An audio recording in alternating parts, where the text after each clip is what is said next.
বড়দেরকে প্রণাম আর ছোটদেরকে ভালোবাসা জানিয়ে আমি শিপ্রা মজুমদার আজকে আবার একটা নতুন রেসিপি নিয়ে তোমাদের কাছে চলে এসেছি। আশা করি রেসিপিটা তোমাদের ভীষণ ভালো লাগবে। তাহলে দেখতে শুরু করো এখন থেকে। আজকে আমি তোমাদেরকে কী দেখাতে চলেছি। দেখো বন্ধুরা, আমি এখানে বেশ কিছুটা ওল নিয়ে নিয়েছি। এখানে 500 গ্রামের বেশি ওল আছে। এইটা দিয়ে আজকে একটা ভীষণ সুন্দর রেসিপি তৈরি করে দেখাবো। ওলের খোসা ছাড়িয়ে নিয়ে আমি কুকারে জল দিয়ে ওলগুলো সেদ্ধ করতে দিয়ে দিলাম। এবার ঢাকনাটা লাগিয়ে সেদ্ধ করব।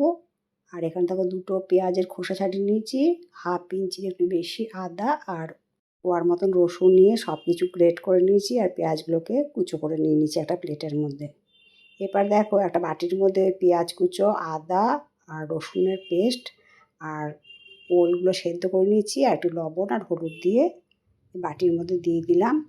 আর ওলটাকে আমি ম্যাশ করে নিয়েছিলাম। তারপরে দিয়ে দিলাম পরিমাণ মতন বেসন।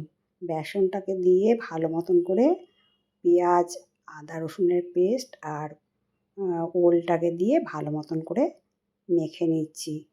এটা হলো বেসনটা দেওয়ার কারণ হলো এর মধ্যে ভালো বাইন্ডিংয়ের কাজ হবে।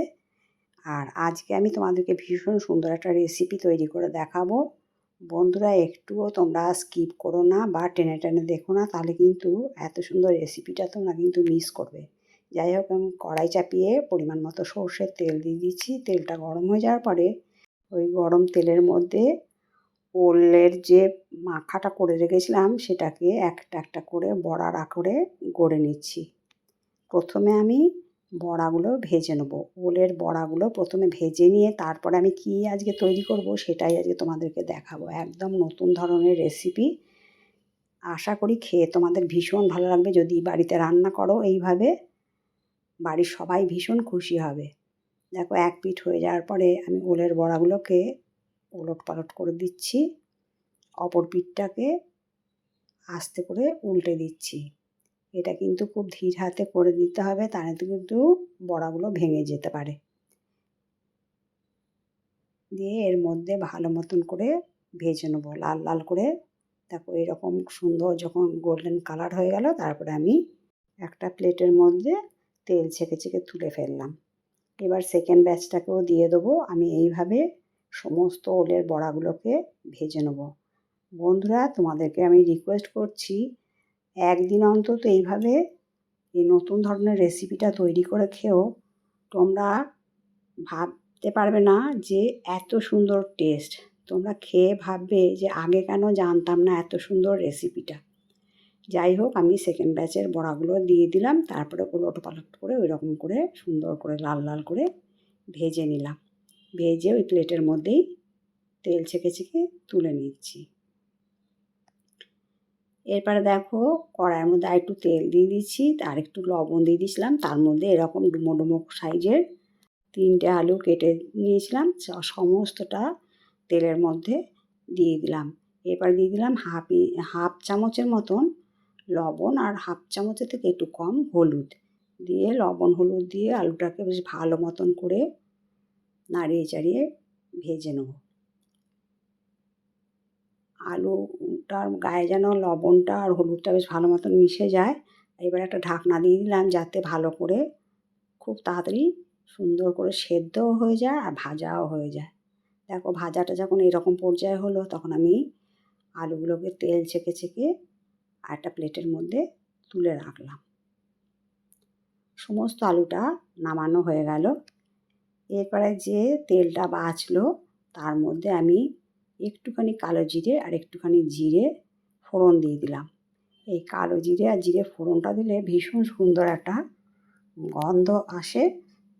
আমি আজকে যে নতুন ধরনের ওলের রেসিপিটা তৈরি করছি, তার মধ্যে আমি ওই ফোড়নের মধ্যে পেঁয়াজ দিয়ে দিলাম। পেঁয়াজ দুটোকে আমি কুচিয়ে নিয়েছিলাম, আর একটুখানি যখন বড়া করেছিলাম তার মধ্যে একটুখানি কুচিয়ে দিয়েছিলাম। যাই হোক, তেলের মধ্যে এবারে একটু লবণ আর হলুদ দিয়ে পেঁয়াজটাকে একটু ভেজে নেব। আমি এখানে পরিমাণ মতো লবণ আর হলুদটা দিয়ে দিলাম। এটাকে বেশ গোল্ডেন ব্রাউন কালার পর্যন্ত পেঁয়াজটাকে ভেজে নেব। এরপরে দিয়ে দিলাম গ্রেট করা আদা আর গ্রেট করা রসুন। আমি এই গ্রেট করা আদা আর রসুন আমি যখন বড়া করেছিলাম তার মধ্যে অল্প অল্প করে দিয়ে দিয়েছিলাম। যাই হোক, এইরকম করে বেশ কিছুক্ষণ ধরে নাড়িয়ে চাড়িয়ে ভেজে নিতে হবে যেন আদা রসুনের কোনো কাঁচা গন্ধ না থাকে। দেখো আদা রসুনটা বেশ ভালো মতন কষে গেছে। তারপর সামান্য পরিমাণে জল দিয়ে দিলাম যাতে না পেঁয়াজ আদা রসুনটা পুড়ে যায়, সেই জন্য সামান্য পরিমাণ একটুখানি জল দিয়ে দিতে হবে। তারপরে এর মধ্যে আমি দিয়ে দিচ্ছি জিরে গুঁড়ো 1 চামচ আর 1 চামচ ঝাল লঙ্কার গুঁড়ো, 1 চামচ কাশ্মীরি লাল লঙ্কার গুঁড়ো, আর দিয়ে দিলাম গরম মশলা ছোটো চামচের 1 চামচ। দিয়ে ভালো মতন করে নাড়িয়ে চাড়িয়ে এটাকে একটুখানি ভেজে নেব। ভীষণ সুন্দর আজকের এই রেসিপিটা হতে চলেছে। তারপরে আমি দিয়ে দিলাম একটা তেজপাতাকে ছিঁড়ে দিয়ে দিলাম। আমি প্রথমে তেজপাতা দিতে ভুলে গেছিলাম, সেই জন্য পরে তেজপাতাটা অ্যাড করে দিলাম। এরকম নতুন ধরনের ওলের রেসিপি তোমরা আগে খেয়েছো কি না তাহলে আমাকে তোমাদের সুন্দর সুন্দর কমেন্টস করে জানিও। আর তোমাদের সুন্দর সুন্দর কমেন্টস পড়তে কিন্তু আমার ভীষণ ভালো লাগে। আমি প্রত্যেকের কমেন্টস পড়ি, তোমাদের সুন্দর সুন্দর কমেন্টসের অপেক্ষাতে আমি থাকি। যাই হোক, মশলাটা যখন ভালো কষে গেল তারপরে আমি এর মধ্যে দিয়ে দিলাম ভেজে রাখা আলুগুলো। আমি স্টেপ বাই স্টেপ কীভাবে রান্নাটা করছি তোমরা অবশ্যই লক্ষ্য রাখবে, তা নাতে কিন্তু এত সুন্দর টেস্টের এই রেসিপিটা তোমরা বুঝতে পারবে না। একটুখানি নাড়াচাড়া করে আমি একটু ঢাকনা চাপা দিয়ে রেখেছিলাম, ঢাকনাটা খুলে এরপরে আমি দিয়ে দিলাম এর মধ্যে ফ্যাটানো দই। বেশ মিহি করে ফেটিয়ে নিয়েছিলাম, এর মধ্যে 3 চামচ ফ্যাটানো দই দিয়ে দিলাম। দিয়ে এবারে ভালো মতন করে এটাকে কষিয়ে নিতে হবে। আঁচটা এরকম সময় সিম রেখেছি। দেখো দইটা ভালো মতন করে দিয়ে কষিয়ে নিলাম। এবার স্বাদটাকে ব্যালেন্স করার জন্য একটুখানি চিনি দিয়ে দিলাম। যারা ওল খেতে পছন্দ করে না তারা কিন্তু আঙুল চেটে পুটে খেয়ে নেবে। ভালো মতন করে কষে যাওয়ার পরে আমি পরিমাণ মতো জল দিয়ে দিলাম। এটা রুটি লুচি পরোটা ভাত সমস্ত কিছুর সাথে খেতে ভীষণ ভালো লাগে। তাহলে এরকম নতুনত্ব ধরনের ওলের রেসিপি তোমরা আগে দেখেছো কি না আমাকে অবশ্যই কমেন্ট করে জানাবে। আর আরও একবার রিকোয়েস্ট করলাম তোমরা যেন অবশ্যই করে বাড়িতে একবার তৈরি করে খেও।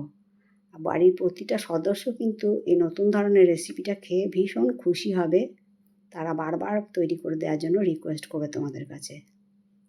আর একঘেয়েমি ওলের রেসিপি না খেয়ে খেয়ে আমরা যদি একটুখানি স্বাদ পাল্টে পাল্টে রান্না করি তাতে আমাদের যেমন খেতে ভালোও লাগে আর মানুষজনও খেতে ভীষণ পছন্দ করে। যাই হোক, রান্নাটা যখন কমপ্লিট হয়ে গেল আমি এবার একটা প্লেটের মধ্যে সার্ভ করে নিচ্ছি।